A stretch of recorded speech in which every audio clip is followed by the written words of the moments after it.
بسم الله الرحمن الرحيم. الحمد لله رب العالمين، والصلاة والسلام على إمام الأنبياء والمرسلين سيدنا ونبينا ومولانا محمد خاتم النبيين وعلى آله وأصحابه وأزواجه وذرياته ومن تبعهم بإحسان إلى يوم الدين. أما بعد، أعوذ بالله من الشيطان الرجيم. بسم الله الرحمن الرحيم.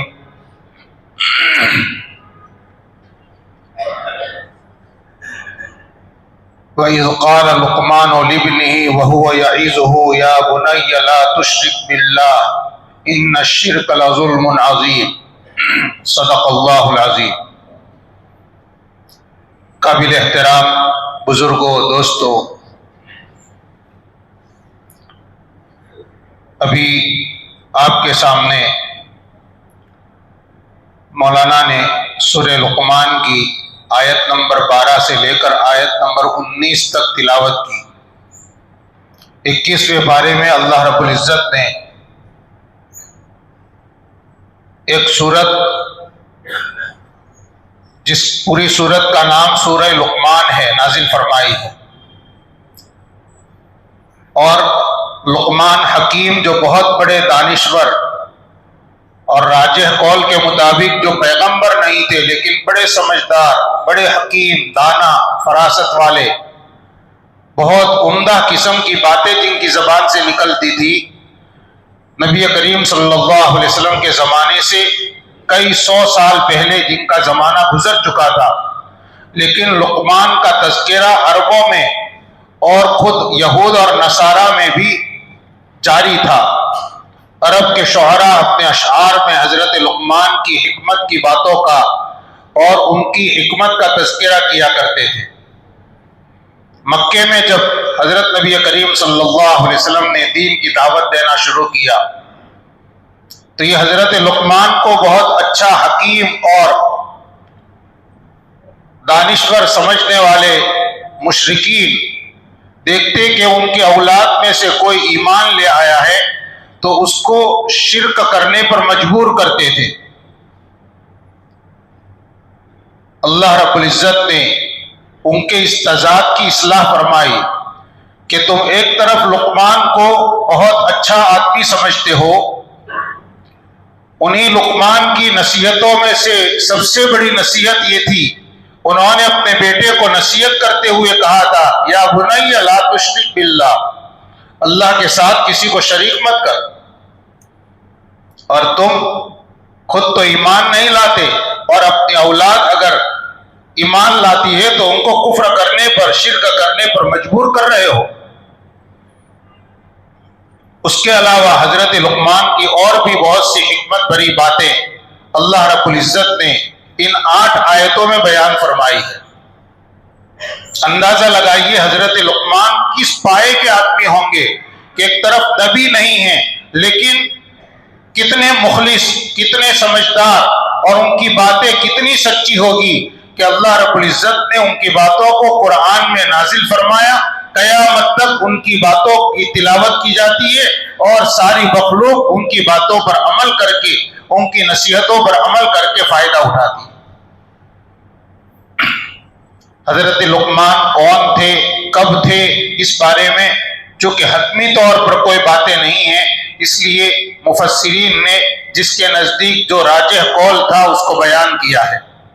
کسی کا خیال ہے کہ حضرت لقمان یہ حضرت ایوب علیہ السلام کے بھانجے ہوتے تھے، کسی کا خیال ہے کہ نہیں یہ سوڈان کے نوبی علاقے سے تھے اور سیاہ فام کالے رنگ کے غلام تھے. ایک قول یہ ہے کہ حضرت ہود علیہ السلام پر جو قوم ایمان نہیں لائی اور ان کو تباہ کر دیا گیا، اور ان پر ایمان لانے والے جو بچ گئے تھے، وہ جو ان کی نسل بڑھی، ان کو عاد ثانیہ کہا جاتا ہے. یہ عاد ثانیہ کے ایک فرد تھے.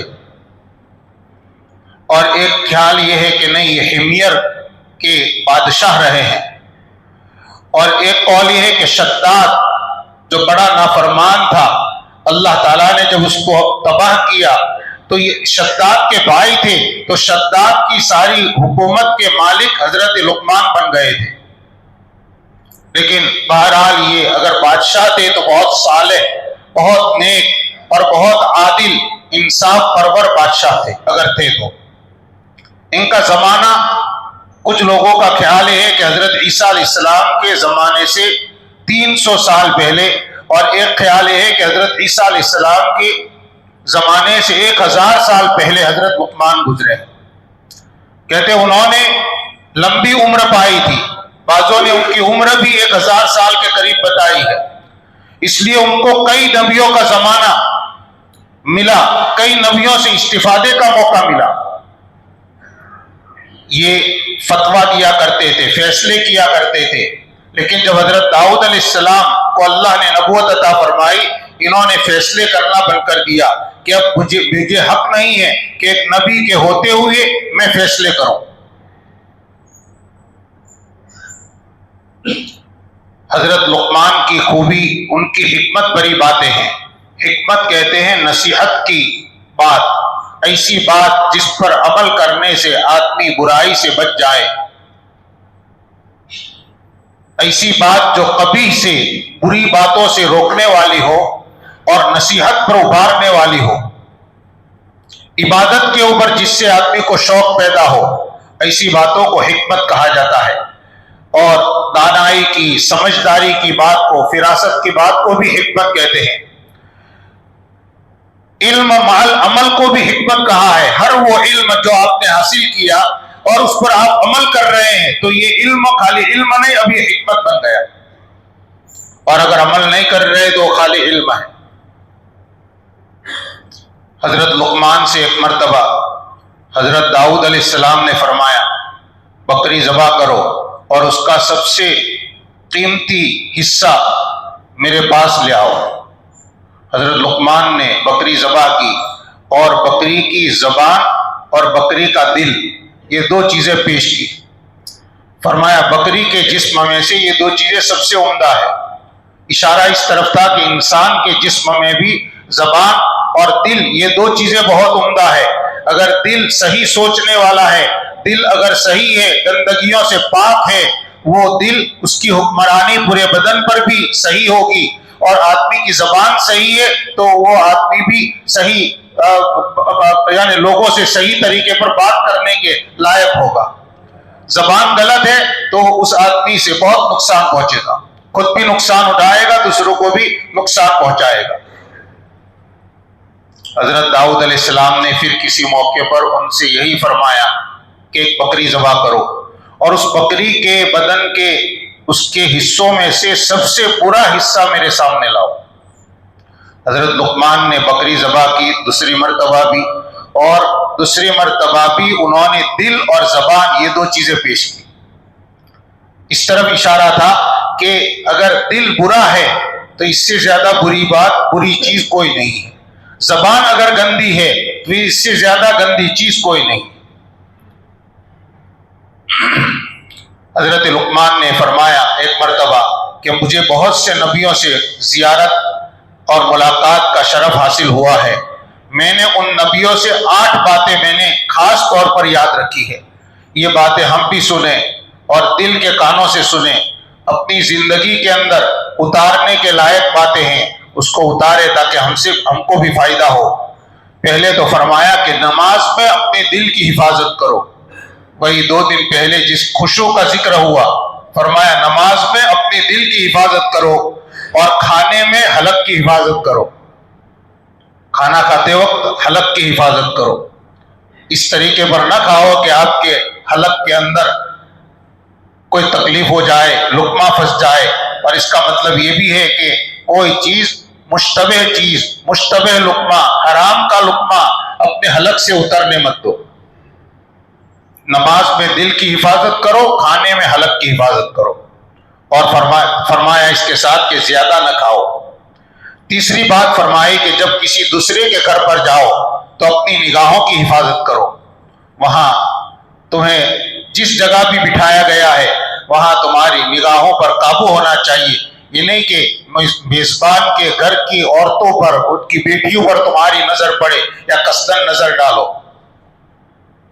چوتھی بات فرمائی لوگوں کے بیچ میں بیٹھے ہو تو زبان کی حفاظت کرو، زبان سے اناپ شناپ باتیں مت نکلنے دو، کسی کی برائی بیان مت کرو، کسی کی تحقیر مت کرو، کسی کی غیبت نہ کرو، کسی کی چغلی نہ کرو۔ پانچویں بات فرمائی ہر وقت اللہ کو یاد رکھو۔ چھٹی بات فرمایا کہ ہر وقت موت کو بھی سامنے رکھو۔ جو آدمی موت کو سامنے رکھتا ہے وہ دنیا میں بری باتیں، برے کام، گناہ کا کوئی کام نہیں کرتا۔ اس کو استحضار ہوتا ہے کہ مجھے مر کر اللہ کے سامنے جانا ہے۔ ساتویں بات بتائی کسی کے ساتھ احسان کرو، بھول جاؤ۔ ابھی احسان یاد مت رکھو تاکہ اس احسان کو جتا کر کبھی اپنا اثر و رسوخ اس پر آپ ثابت کریں۔ اور آٹھویں بات بتائی تمہارے ساتھ برا سلوک کرنے والے کو بھی بھول جاؤ، اس کو ہمیشہ یاد مت رکھو۔ اگر یاد رکھو گے تو ہمیشہ انتقام کی آگ دل میں بھڑکتی رہے گی۔ کوئی تمہارے ساتھ برا سلوک کرے، بھول جاؤ۔ مفسر ابن کثیر رحمۃ اللہ علیہ نے نقل فرمایا ہے کہ حضرت لقمان سے کسی نے پوچھا کہ آپ تو پہلے غلام تھے، آپ کے اندر یہ عقل مندی، فراست کہاں سے آئی؟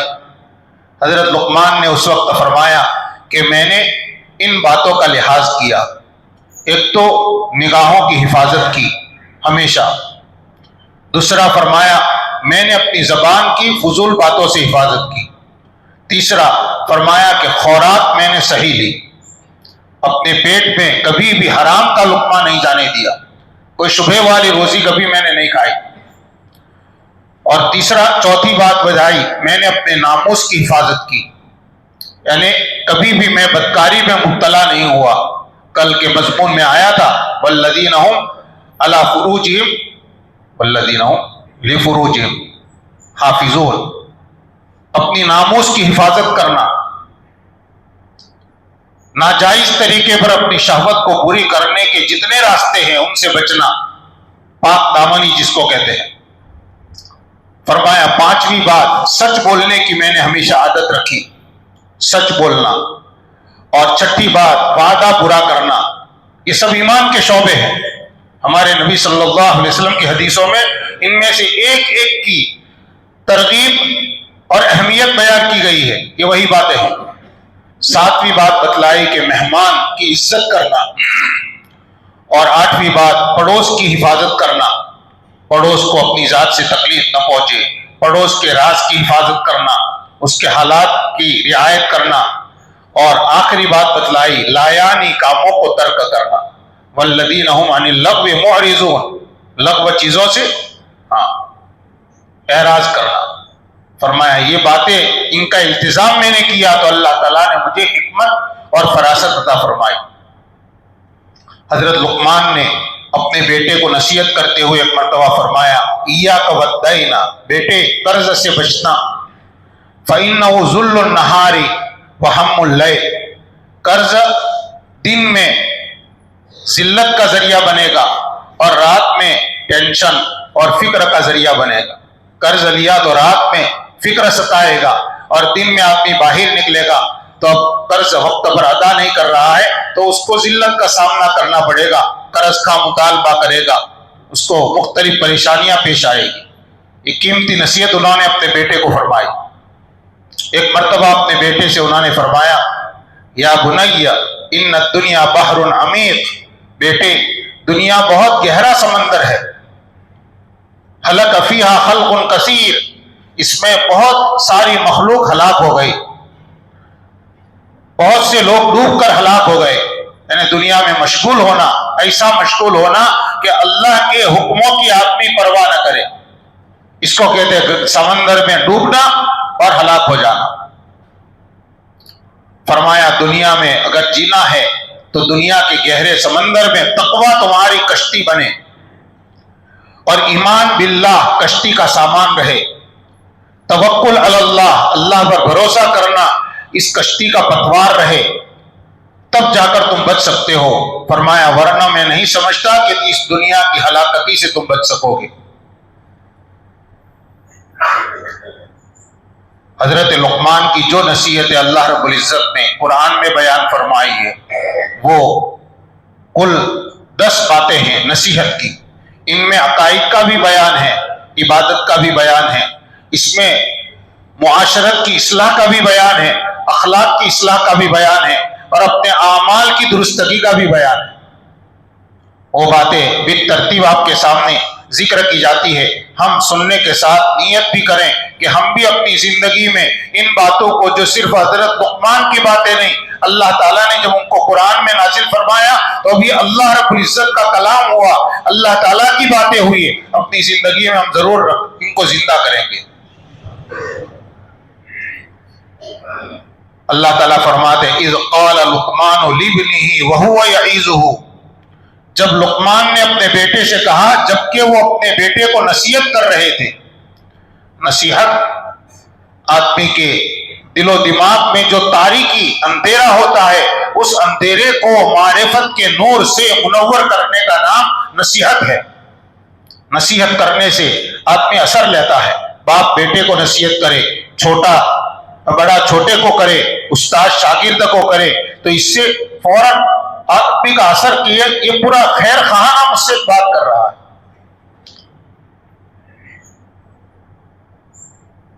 کوئی آدمی سفر میں جا رہا ہے، آپ سے عمر میں چھوٹا ہے، آپ عمر میں بڑے ہیں، آپ اس کو کہے دیکھو میری ایک نصیحت یاد رکھنا، اپنا سامان کسی کے حوالے مت کرنا۔ اب وہ اس کو اہمیت سے لے گا کہ اس میں ان کی کوئی غرض نہیں، یہ جو کچھ کہا صرف میرے لیے۔ باپ کو اپنے اولاد کو نصیحت کرنا چاہیے۔ حضرت لقمان کی نصیحت کرنے میں ہمارے لیے یہ نصیحت ہے کہ ماں باپ کے اوپر فرض ہے کہ اپنے اولاد کو وقتاً فوقتاً اچھی باتوں کی نصیحت کرتے رہیں۔ اولاد اگر سمجھدار ہے تو اس کو اپنے دامن کے گرہ میں باندھ کر رکھتی ہے کہ نہیں، میرے ابا مجھے یہ کہا کرتے تھے، میری امی مجھے یہ کہا کرتی تھی، میری امی کی نصیحت ہے۔ بعض مرتبہ ماں باپ کے دنیا سے چلے جانے پر کئی سال ہو جاتے ہیں، لیکن اولاد اپنے ماں باپ کی نصیحت کو ہمیشہ یاد رکھتی ہے۔ آج ہم نے نصیحت کرنا چھوڑ دیا، آج اولاد کا مزاج جو ماں باپ کے مزاج سے ہٹ رہا ہے۔ اس کی وجہ یہ کہ ماں باپ کبھی اپنے اولاد کو ڈانٹیں گے ضرور، ڈانٹنا الگ چیز ہے، لیکن نصیحت کرنا اچھے ماحول میں، ذہن سازی کرنا، دیکھو کسی کا برا مت سوچو، دیکھو کسی پر ظلم نہ کرو، دیکھو کسی کا حق مت مارو، دیکھو امانت داری برتو، کاروبار کے اندر بہت ناپ تول کے اندر ذرا بھی کمی نہ کرو، جھکتا تولو۔ اب یہ نصیحت کی بات ہے، جو شریعت کی باتیں ہیں، باپ کی زبان سے جب نکلتی ہے تو وہ بیٹے کے دل میں زیادہ اثر کرتی، ماں کی زبان سے نکلتی ہے وہ زیادہ اثر کرتی۔ تو حضرت لقمان نے اپنے بیٹے کو نصیحت فرمائی۔ یہ نصیحت کرنا ہی ہمارے لیے نصیحت کی چیز ہے کہ اس میں ہمارے لیے سبق ہے کہ اپنے اولاد کو نصیحت کرنا چاہیے۔ سب سے پہلے نصیحت جس کو قرآن نے ذکر کیا ہے، کیا فرمایا؟ لا تشرک باللہ ان الشرک لظلم عظیم، بیٹے اللہ کے ساتھ کسی کو شریک مت کر، بے شک ظلم کرنا بہت بڑا ظلم، بے شک شرک کرنا بہت بڑا ظلم ہے۔ یہ نصیحت حضرت لقمان کی سب سے پہلے اس لیے بیان کی گئی کہ وہی مشرکین مکہ میں سے بعض وہ تھے جو اپنی اولاد کے ایمان لانے پر ان پر دباؤ ڈالتے تھے کہ پھر سے شرک کرو، ایمان چھوڑ دو۔ اللہ تعالیٰ ان کو نصیحت کر رہے ہیں کہ جس لقمان کی فراست دانائی کے معترف تم ہو، ان کا تذکرہ کرتے ہو، وہی لقمان تو اپنے بیٹے کو شرک سے بچنے کی تعلیم دیتے تھے۔ یہ کہا گیا شرک بہت بڑا ظلم ہے۔ ظلم کہتے ایک کا حق لے کر دوسرے کو دے دینا۔ عبادت کا حق اللہ کا ہے، اللہ تعالیٰ اس بات کے لائق ہے، مستحق ہے کہ ان کی عبادت کی جائے۔ اب کوئی آدمی عبادت کا حق لے کر کسی نبی کو دے دے، کسی ولی کو دے دے، بجائے اللہ کی عبادت کے ولی کی عبادت کرے، کسی پیر کی عبادت کرے، یا اللہ کی عبادت کے وہ کسی نبی کی پرستش کرے، اللہ کی عبادت کے وہ کسی نیک آدمی کی پرستش کرے، یا ان کی قبر کے سامنے ماتھا جھکائے، یا سجدہ کرے، یا ان کی قبر کا طواف کرے، یہ اللہ کا جو حق تھا، اللہ کے حق کو لے کر اللہ کے علاوہ کو دینا۔ سورہ فاتحہ میں ہر ایمان والا ہر رکعت میں سورہ فاتحہ پڑھتا ہے یا سنتا ہے، اس میں ہے ایاک نعبد، اے اللہ ہم تیری ہی عبادت کرتے ہیں۔ ایاک نعبد عربی جاننے والے سمجھتے ہیں کہ یہاں پر ترجمہ ہم تیری عبادت کرتے نہیں، تیری ہی یعنی تیرے علاوہ کسی کی عبادت ہم نہیں کرتے۔ تعظیم کے جتنے طریقے ہیں، تعظیم کسی کی تعظیم بجا لانے کے عبادت کہتے ہیں، کہ اللہ کی یا کسی کی تعظیم بجا لانے کے لیے آخری طریقہ اختیار کرنا، اپنے جسم سے، اپنی زبان سے، اپنے دل سے، اور اپنی عاجزی کو، اپنی بندگی کو، عبدیت کو ظاہر کرنے کا جو آخری طریقہ ہے، اس کا نام ہے بندگی۔ یہ بندگی کا حق صرف اللہ کے لیے، اللہ ہی ہمارے الہ ہے۔ لا الہ الا اللہ ہم پڑھتے ہیں، اس میں الہ کے معنی ہے عبادت کے لائق کوئی نہیں سوائے ایک اللہ کے۔ اس لیے شرک کی 3 قسمیں ہیں۔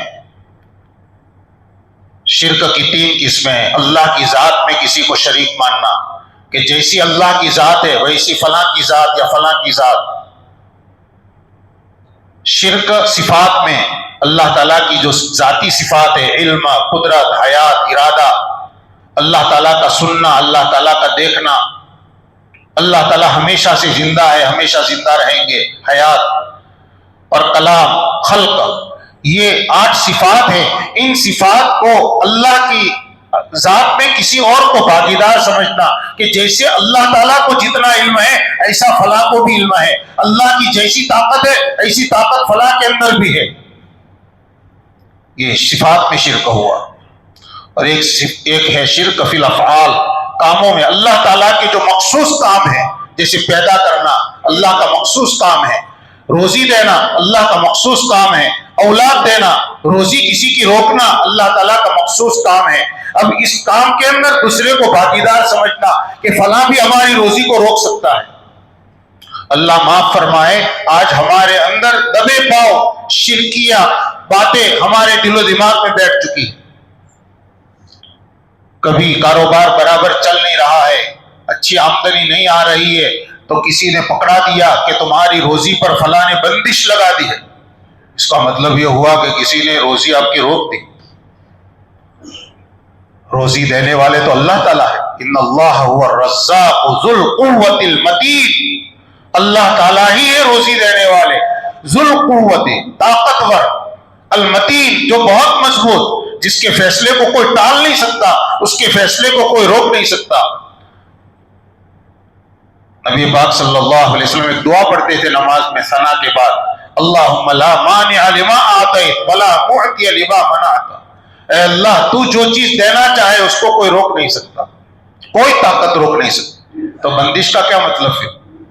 ولا معطی لما منعت، تو جسے روکنا چاہے اسے کوئی دلا نہیں سکتا۔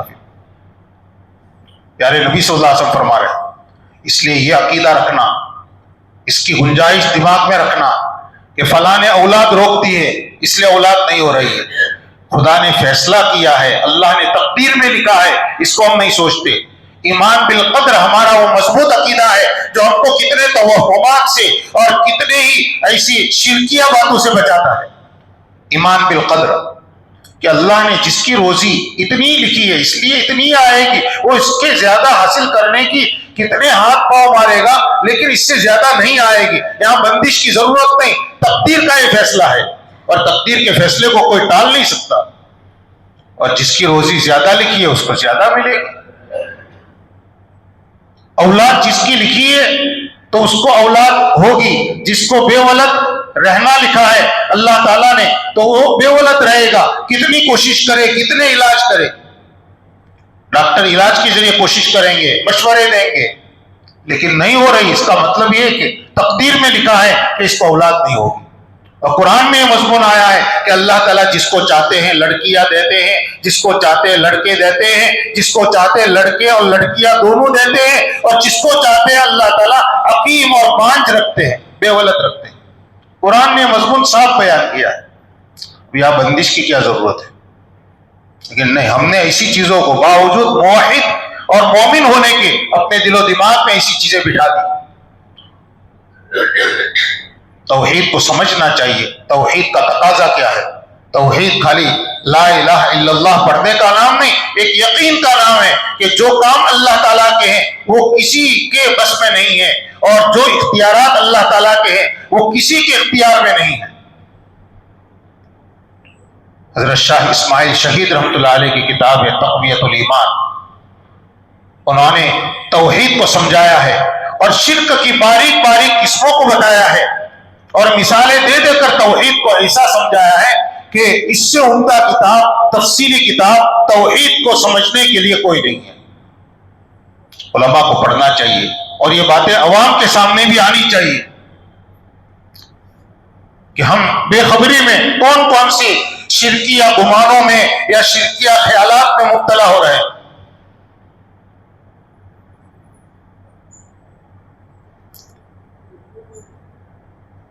کسی فرشتے کو اللہ کی ذات میں، اللہ کی صفات میں، اللہ تعالیٰ کے کاموں میں شریک ماننا یہ بھی جائز نہیں، فرشتہ بھی شریک نہیں ہو سکتا۔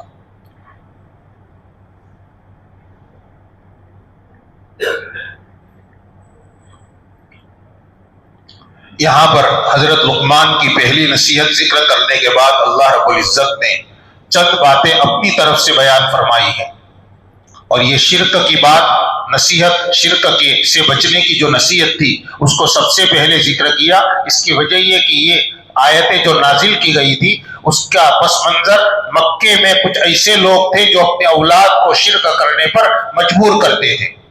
اب بیچ میں اللہ رب العزت ماں باپ کا حق بتلا رہے ہیں، اور ماں باپ کے حق کے ساتھ ایک اہم بات کی تنبیہ فرما رہے ہیں۔ اللہ تعالیٰ نے اس کے بعد والی آیت میں فرمایا وَوَصَّيْنَا الْإِنسَانَ بِوَالِدَيْهِ حَمَلَتْهُ أُمُّهُ وَهْنًا عَلَى وَهْنٍ وَفِصَالُهُ فِي عَامَيْنِ أَنِ اشْكُرْ لِي وَلِوَالِدَيْكَ إِلَيَّ الْمَصِيرُ۔ اس پوری آیت کے اندر اللہ تعالیٰ فرماتے ہیں کہ ہم نے ہر انسان کو اس کے ماں باپ کے بارے میں خاص تاکید کی اور وصیت کی ہے کہ ماں باپ کی فرما برداری کرنی ہے، ان کی خدمت کرنی ہے، ان کے ساتھ حسن سلوک کرنا ہے، ان کی نافرمانی نہیں کرنی، ان کو ناراض نہیں ہونے دینا۔ وَوَصَّيْنَا الْإِنسَانَ بِوَالِدَيْهِ، ماں باپ، لیکن ان میں ماں کا درجہ کئی اعتبار سے باپ سے بڑا ہوا ہے، اس لیے ماں کا مقام اللہ تعالیٰ بتلاتے ہیں حملتہ امہ، اس کی انسان کی ماں نے اس کو اٹھائے رکھا، وہنن علی وہنی، اس کا ایک ترجمہ ہے تھک تھک کر اٹھائے رکھا، اس کو کمزوری پر کمزوری کے باوجود اٹھائے رکھا۔ جب عورت حمل سے ہوتی ہے تو بچے کی اس کے پیٹ میں پرورش ہوتی ہے، اس وقت ماں کے بدن کا خون اس بچے کی غذا بنتا ہے، جس کی وجہ سے عورت کے جسم میں کمزوری آتی ہے اور اس کا خون ویسے بھی کم ہو جاتا ہے، اس کو بہت کمزوری محسوس ہوتی ہے۔ اس کے باوجود، ان کمزوریوں کے باوجود، کمزوری کی وجہ سے ذرا سے کام میں وہ تھک جاتی ہے، تو اس لیے اس کا ایک ترجمہ کیا گیا ہے وہنن علی وہن، تھک تھک کر اس ماں نے اس بچے کو اٹھائے رکھا۔ پھر پیدا ہونے کے بعد اس کو 2 سال تک دودھ پلایا۔ وَفِصَالُهُ فِي عَامَيْنِ، دودھ چھڑانا 2 سال پر عام طور پر ہوتا ہے۔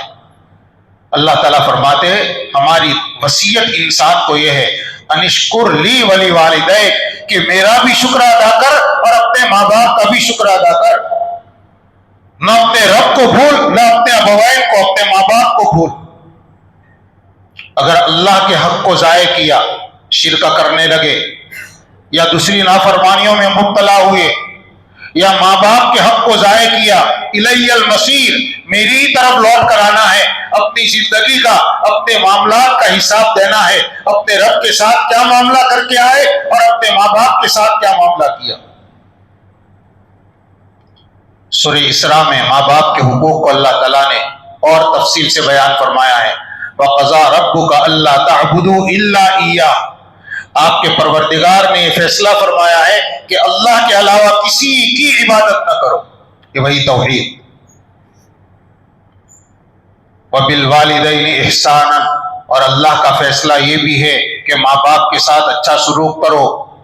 فرمایا اِمَّا يَبْلُغَنَّ عِندَكَ الْكِبَرَ، ماں باپ میں سے کوئی اگر تیرے دونوں میں سے کوئی ایک یا دونوں کے دونوں تیرے سامنے بڑھاپے کی عمر کو پہنچ جائیں، فلا تقل لهما اف، تو ان سے کبھی بھی اف نہ کہو، اف کہنا فلا تقل لہما اف، بڑھاپے میں جو کہ ماں باپ کا مزاج ذرا چڑچڑا ہو جاتا ہے، اس لیے اس کے جواب میں ماں باپ کو اف مت کہو.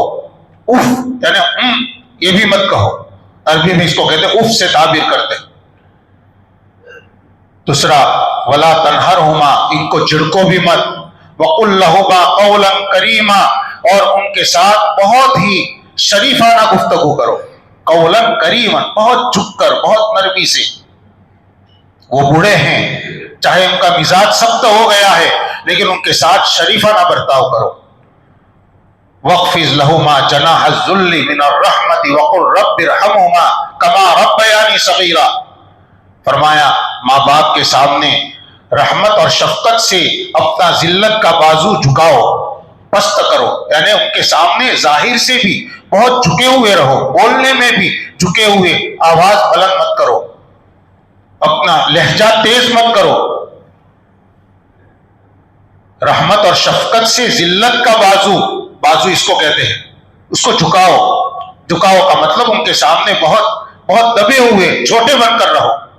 اس لیے کہ بڑھاپے میں ماں باپ کام کاج سے نکمے ہو جاتے ہیں، سارے گھر کا کاروبار بیٹے سنبھالتے ہیں. اب بیٹا باہر بہت بڑا سمجھا جاتا ہے، اب اس کے سامنے ماں باپ جو بالکل ریٹائرڈ ہے، اب وہ بے حیثیت، بیکار، اب وہاں وہ اپنا باہر جو مقام اور مرتبہ ہے وہ ماں باپ کے اوپر مسلط کرنا چاہتا ہے. اسی لہجے میں بات کرے گا جس لہجے میں اپنے نوکروں سے بات کرتا ہے. ماں باپ کے حق کو ہم پامال کر رہے. اس لیے فرمایا اس کا خیال کرتے ہوئے ایک دعا ہمیشہ زبان پر رکھو، اور یہ دعا کی برکت یہ ہے جو ہمیشہ سمجھ کر یہ دعا کرتا رہے گا، کبھی بھی اس کے دل میں ماں باپ کی حیثیت کم نہیں ہوگی. وَقُلْ رَبِّ ارْحَمْهُمَا كَمَا رَبَّيَانِي صَغِيرًا، اے میرے پروردگار میرے ماں باپ پر ایسے ہی رحم کر جیسے انہوں نے بچپن میں مجھے پالا تھا. کیسی پیاری دعا ہے، ایک جملہ ہے بس اتنا سا، رب ارحمہما، میرے رب میرے ماں باپ پر رحم کر. ماں باپ زندہ ہیں تو بھی یہ دعا ہے، اور ماں باپ کا انتقال ہو گیا ہے تو بھی وہ رحم کے مستحق ہے، رحم کے محتاج ہے. دونوں وقت یہ دعا کام آتی ہے، اے میرے رب میرے ماں باپ پر رحم کر جیسے انہوں نے مجھے بچپن میں پالا تھا. یہ احساس دلاتا ہے بچپن میں ماں باپ اپنے اولاد کو بڑا کرنے کے لیے کیا کیا مشقتیں اٹھاتے ہیں. وہ تو بچے کو تو معلوم نہیں ہے، اس کا تو بچپنا تھا. ماں باپ اپنے بچے کے سارے نخرے پورے کرتے ہیں، اور نخرے پورے کرنے کے لیے ان کو جو کچھ کرنا پڑے، جو کچھ مشقتیں اٹھانی پڑے، جو مجاہدے برداشت کرنے پڑے، جو ذلت برداشت کرنی پڑے، وہ ساری کرتے ہیں. نبی پاک صلی اللہ علیہ وسلم کی خدمت میں ایک شخص نے آ کر شکایت کی، بیٹا تھا شکایت کرنے والا. وہ کہتا ہے کہ میرا باپ میرا مال لے لیتا ہے. نبی کریم صلی اللہ علیہ وسلم نے اس کے باپ کو بلوایا، آپ نے ماجرا پوچھا. اس کا باپ آیا، لاٹھی کے سہارے چل رہا تھا، بہت بوڑھا تھا. لڑکے کے باپ نے کہا کہ حضور ایک وقت تھا جب میں طاقتور تھا اور میرا یہ بیٹا کمزور تھا، میں مالدار تھا اور یہ محتاج تھا. میں نے اس وقت اپنے مال میں سے کسی حصے کو لینے سے اس کو روکا نہیں تھا. آج میں محتاج ہو گیا ہوں اور یہ صاحب مال ہے. حضور آج میں کمزور ہو گیا ہوں اور یہ طاقتور ہے، اب میں اپنی ضرورت کا مال، ضرورت کی چیزیں اس سے مانگتا ہوں، مجھے دیتا نہیں ہے. نبی کریم صلی اللہ علیہ وسلم نے فرمایا، یہ سن کر فرمایا ما من حجر ولا مدر یسمع هذا الا بکا. حضور پاک صلی اللہ علیہ وسلم بھی رو دیے، اور آپ نے فرمایا کچا مٹی کا ڈلا یا پتھر اگر سنے گا یہ بات، اس بڑے کی بات کو، تو وہ رو پڑے گا. پھر آپ نے اس بیٹے سے فرمایا انت ومالک لابیک، تو اور تیرا مال تیرے باپ کا ہے، تو اور تیرا مال تیرے باپ کا ہے. یعنی جب ماں باپ محتاج ہیں تو اولاد پر فرض ہے کہ اپنے مال میں سے ماں باپ کی حاجت کو پورا کرنے کے بقدر وہ نہیں مانگتے تو بھی دے دے. مانگنے پر نہ دینا. ہاں ماں باپ کی اپنی آمدنی ہے تو اس کے مسائل پھر الگ ہیں، لیکن ماں باپ کی اپنی آمدنی نہیں ہے تو اس وقت ان کو اپنا مال دینا، چاہے آپ کی ملکیت ہے، آپ نے اس کو کمایا ہے، باپ نے نہیں دیا ہے، لیکن ماں باپ اولاد کی ذمہ داری بنتی ہے. یہ تو ہوا مال کا مسئلہ، لیکن بڑھاپے میں ماں باپ کو خدمت کی تو ضرورت ہوتی ہے۔ یہ خدمت کی فرضیت سے اولاد سبکدوش نہیں ہو سکتی۔ اپنے ماں باپ کو بہوؤں کے حوالے کر دینا یا اپنے ماں باپ کو بیٹی بہن کے حوالے کر دینا اور بیٹوں کا اس سے بالکل سبکدوش ہو جانا نہیں، جسمانی خدمت میں بیٹوں کا بیٹیوں کا آگے بڑھنا یہ ان کا شرعاً اور اخلاقاً فریضہ ہے۔ ایک دوسرے موقع پر ایک شخص آئے اور انہوں نے آ کر حضور اکرم صلی اللہ علیہ وسلم کی خدمت میں اپنی ماں کی سخت مزاجی اور بدخلقی کی شکایت کی کہ میری ماں بڑی بد اخلاق ہے۔ کئی باتیں سنائی ہو، نبی پاک صلی اللہ علیہ وسلم نے سن کر فرمایا جب تیری ماں نے تجھے 9 ماہ تک اپنے پیٹ میں اٹھائے رکھا تو اس وقت وہ بد اخلاق نہیں تھی؟ بیٹے نے پھر سے کہا کہ میری ماں بہت بد اخلاق ہے۔ حضور اکرم صلی اللہ علیہ وسلم نے پھر فرمایا کہ جب تیری ماں نے تیری پیدائش کے بعد 2 سال تک تجھے دودھ پلایا اس وقت وہ بد اخلاق نہیں تھی؟ لڑکا پھر بولا کہ حضور میری ماں واقعی بہت بد اخلاق ہے۔ نبی پاک صلی اللہ علیہ وسلم نے فرمایا کہ جب راتوں کو جاگ جاگ کر تیرے لیے وہ اپنی نیند خراب کرتی تھی اور دن میں آرام قربان کرتی تھی، کیا اس وقت تیری ماں بد اخلاق نہیں تھی؟ لڑکے نے کہا کہ حضور میں نے اپنی ماں کے حق کا بدلہ تو چکا دیا ہے۔ آپ نے فرمایا تو نے کیا کیا؟ اس نے کہا میں نے اپنے کندھے پر بٹھا کر ان کو حج کرایا ہے۔ نبی پاک صلی اللہ علیہ وسلم نے فرمایا کہ تیری ماں نے تجھے جو دودھ پلایا ہے اس کا ابھی تو نے بدلہ پورا ادا نہیں کیا۔ کندھے پر بٹھا کر حج کرنے سے بھی ماں نے خالی دودھ پلایا ہے، اس کا بدلہ بھی چکایا نہیں ہے تو نے، دوسرے احسانات تو بھی باقی ہیں۔ میرے بھائیوں، ماں باپ ہے اور یہ وہ نعمت ہے جب چھن جاتی ہے، جب وہ دنیا میں نہیں ہوتے قبر میں جا کر سوتے ہیں تب جا کر ان کی قدر ہوتی ہے۔ ہاں، ماں باپ کے دنیا سے چلے جانے کے بعد بھی ماں باپ کا حق اولاد پر باقی رہتا ہے کہ ماں باپ جن کے ساتھ حسن سلوک کرتے تھے تو ان کے ساتھ حسن سلوک کرو، ان کے دوست احباب کا اکرام کرو، اسی طرح سے ماں باپ نے جو وصیت کی ہے اس کو پورا کرو۔ ماں باپ کے لیے مغفرت کی دعا کرنا یہ تو اولاد کے اوپر ان کی قبر پر حاضری دینا یہ اولاد کے اوپر حق ہے جو کبھی ختم نہیں ہوتا۔ لیکن ماں باپ کا اتنا حق ہونے کے باوجود اللہ تعالیٰ آگے فرماتے ہیں وَإِن جَاهَدَاكَ عَلَىٰ أَن تُشْرِكَ بِي مَا لَيْسَ لَكَ بِهِ عِلْمٌ فَلَا تُطِعْهُمَا وَصَاحِبْهُمَا فِي الدُّنْيَا مَعْرُوفًا۔ ماں باپ کی بات ماننا ضروری، ان کو ناراض کرنا حرام، لیکن اگر ماں باپ تجھ پر بوجھ ڈالے، مشقت ڈالے، دباؤ ڈالے کہ تو میرے ساتھ یعنی اللہ کے ساتھ جس چیز کا تجھے علم نہیں اس کو شریک کر، یعنی غیر اللہ کو اللہ کے ساتھ شریک کر، تو اب ماں باپ کی بات مت مانو، ماں باپ کو ناراض ہونے دو۔ کیوں؟ یہاں اللہ کا حق اور ماں باپ کا حق دو ٹکرا رہے ہیں۔ ماں باپ کا مطالبہ غلط ہے، ماں باپ یہ مطالبہ نہیں کر سکتے کہ تم اللہ کے ساتھ شرک کرو، اگر کر رہے ہیں تو ان کا مطالبہ غلط ہے، اس لیے اس میں ماں باپ کی اطاعت نہیں کی جائے گی۔ اور بھی کوئی گناہ کا کام کرنے کے لیے ماں باپ کہہ رہے ہیں، کوئی ظلم کی بات کرنے کے لیے کہہ رہے ہیں، اولاد ماں باپ کو سمجھائے گی لیکن ان کی بات نہیں مانے گی۔ فَلَا تُطِعْهُمَا وَصَاحِبْهُمَا فِي الدُّنْيَا مَعْرُوفًا، فرمایا ان کی بات مت مانو لیکن ماں باپ کے ساتھ دنیا میں بھلا اچھا سلوک کرتے جاؤ، ان کو ناراض مت ہونے دو، ان کو کسی طرح سے پھسلا کر بہلا کر ان کو راضی رکھو، لیکن گناہ میں ان کی اطاعت نہیں کرنی۔ مولانا عبید اللہ سندھی رحمۃ اللہ علیہ وہ نو مسلم تھے، ان کی ماں اسلام نہیں لائی تھی اور ماں بڑی سخت تھی، انہوں نے زندگی بھر اپنے ماں کی خدمت کی، اپنے گھر پر رکھا، ان کی ماں کبھی ان کو پیٹتی تھی، مارتی تھی، مولانا ان کی مار کھاتے تھے، لیکن موت تک انہوں نے اپنی ماں کی پوری خدمت کی اور ماں کے ساتھ ذرا بھی بدسلوکی نہیں کی۔ ماں کافرہ ہے تو ان کی پٹائی جھیلتے رہے لیکن بدسلوکی نہیں کی۔ ایسی مثال قائم کی کہ اختلاف مذہب کے باوجود انہوں نے ماں کے حق کو پورا ادا کیا اور اس کے ایک نمونہ قائم کیا۔ اللہ تعالیٰ اس کے آگے ایک اور بات حضرت لقمان کی نصیحتوں کو شروع کرنے سے پہلے بتلاتے ہیں، وَاتَّبِعْ سَبِيلَ مَنْ أَنَابَ إِلَيَّ ثُمَّ إِلَيَّ مَرْجِعُكُمْ فَأُنَبِّئُكُمْ بِمَا كُنْتُمْ تَعْمَلُونَ،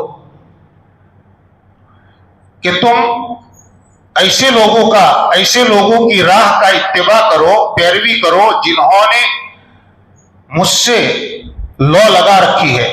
وَاتَّبِعْ سَبِيلَ مَنْ أَنَابَ إِلَيَّ، انابت کہتے رجوع ہونا، جنہوں نے اپنے آپ کو اللہ کے سامنے جھکا دیا ہے۔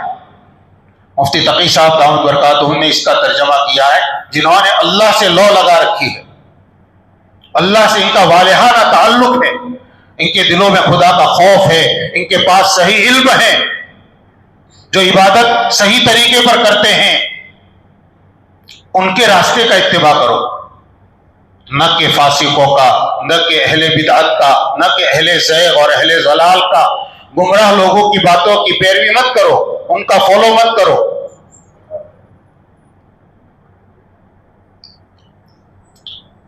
آج کل نیٹ کی وجہ سے، پہلے رسائل اور اخبارات کے اندر یہ چیزیں ہوا کرتی تھی کہ کچھ مضمون شائع ہوا، لوگ پڑھ کر اسی کو اپنا نظریہ بناتے تھے، اسی کو اپنا عقیدہ بناتے تھے۔ آج مختلف تقریریں، مختلف آرٹیکلز اور مختلف ایسی چیزیں موبائل میں مل جاتی ہے جس کو سن کر آدمی بولنے والے کی بہت شاندار زبان سے متاثر ہو کر اور دین کی بات ہونے کی وجہ سے سمجھ لیتا ہے یہی دین ہے، حالانکہ وہ بات سراسر دین کے خلاف ہوتی ہے۔ اس لیے ہم دین کا علم کبھی موبائل سے صرف تنہا حاصل نہ کریں، علماء سے پوچھے بغیر، وہ بھی صحیح علم رکھنے والے، تحقیقی علم رکھنے والے علماء سے پوچھے بغیر ہم کسی چیز کو قبول نہ کریں۔ بعض مرتبہ موبائل میں آدمی مسلسل کسی کی تقریریں سنتا ہے تو اس کا ہم خیال ہو جاتا ہے اور وہ ہوتا ہے گمراہ آدمی۔ بہت سے سوالات لوگ گوگل کو گرو بنا کر اس سے کرتے ہیں، دین کے سوالات، اور آج کل نیا نکلا ہے کیا؟ چیٹ جی پی ٹی، اے آئی۔ دین کا علم ان سے ہم حاصل نہیں کریں گے، دین کا علم علماء سے، علماء کی کتابوں سے براہ راست حاصل کریں گے۔ اس لیے کہ جب دینی سوال جب کیا جاتا ہے تو فوراً جو جواب آتے ہیں قادیانیوں کی تفسیر سے، قادیانیوں کے فتاوا سے بھی کتنے جواب سامنے آ جاتے ہیں۔ ہم کو کیا معلوم کہ یہ سائٹ کس کی ہے، یہ اپلیکیشن کس کا بنایا ہوا ہے؟ ہم تو یہ سمجھیں گے کہ اوہو انہوں نے ہمارے سوال کا جواب دے دیا۔ بہت سے لوگ ایسے وظیفے پڑھ رہے ہیں، بہت سے لوگ اس کو ایسی چیزوں کو دیکھ کر علاج اپنا کر کے اپنے آپ کو بیمار نہیں تھے اور بیمار بنا رہے ہیں۔ ایک ڈاکٹر کے یہاں گیا تو وہاں ویٹنگ روم میں، ویٹنگ ایریا کے اندر بورڈ لگا ہوا تھا کہ برائے کرم اپنا گوگل سے لیا ہوا اطلاع ڈاکٹر صاحب کے سامنے پیش مت کرنا۔ اور ڈاکٹر بھی کنٹال گیا ہوگا کہ لوگ سن کر آتے اور پھر ہم سے سوال کرتے ہیں کہ یہ کرنا، یہ سنا تھا، یہ دوا، یہ کھاوے، یہ کھاوے، تو وہ کتنوں کو جواب دے گا؟ دن میں کتنے گھنٹے اس کے اسی میں چلے جاتے تھے۔ تو دین کی بات بھی ایسی ہو گئی، اتنی سستی ہو گئی۔ نہیں میرے بھائیوں، دین کی بات تو علماء سے پوچھیں گے، جاننے والوں سے پوچھیں گے، معتبر کتابوں سے حاصل کریں گے۔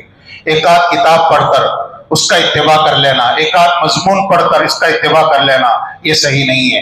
حضرت مفتی تقی صاحب عثمانی دعوت برکاتہم اس کے اوپر لکھتے ہیں، جنہوں نے اللہ سے لو لگائی ہوئی ہے انہی کو دیکھنا چاہیے کہ انہوں نے دین کی اس بات پر کیسے عمل کیا اور پھر انہی کا راستہ اختیار کرنا چاہیے۔ حضرت آگے لکھتے ہیں، اسی لیے کہا جاتا ہے اور بجا طور پر کہا جاتا ہے کہ قرآن حدیث کے صرف ذاتی مطالعے پر کوئی ایسا نتیجہ نہیں نکالنا چاہیے جو امت کے علماء اور بزرگوں کی تشریح کے خلاف ہو۔ آپ خود سمجھ رہے ہیں اور خود نتیجہ نکال کر اس پر عمل کر رہے ہیں اور اس کو سمجھ رہے قرآن اور حدیث کا مطلب یہ ہے۔ وَاتَّبِعْ سَبِيلَ مَنْ أَنَابَ إِلَيَّ، انابت والوں کی راہ کی پیروی کرنا ضروری ہے۔ اسی لیے سورہ فاتحہ میں ہے اهْدِنَا الصِّرَاطَ الْمُسْتَقِيمَ، اس کی وضاحت آگے ان لوگوں کا راستہ صراط مستقیم ہے کہ جن پر اللہ کا انعام ہوا، الذین انعمت علیہم، صراط الذین انعمت علیہم۔ اور انعمت علیہم کون ہے؟ الذین انعمت علیہم کا بیان دوسری جگہ ہے، من النبیین والصدیقین والشہداء والصالحین وحسن اولئک رفیقا، یہ ہے انعمت علیہم۔ وہ لوگ جن کے اوپر اللہ کا انعام ہوا ہے۔ حضرت لقمان کی نصیحتوں کا بیان ابھی باقی رہ گیا، ان کی نصیحتوں میں سے ایک نصیحت ہوئی، باقی چند باتیں اللہ رب العزت نے بیچ میں ذکر فرمائی ہے، ان کا بیان ہوا۔ اب یہ نصیحت کی باتیں انشاءاللہ آئندہ کل پوری کریں گے۔ اللہ تعالیٰ ان باتوں کے اوپر ہم کو عمل کرنے کی توفیق نصیب فرمائے۔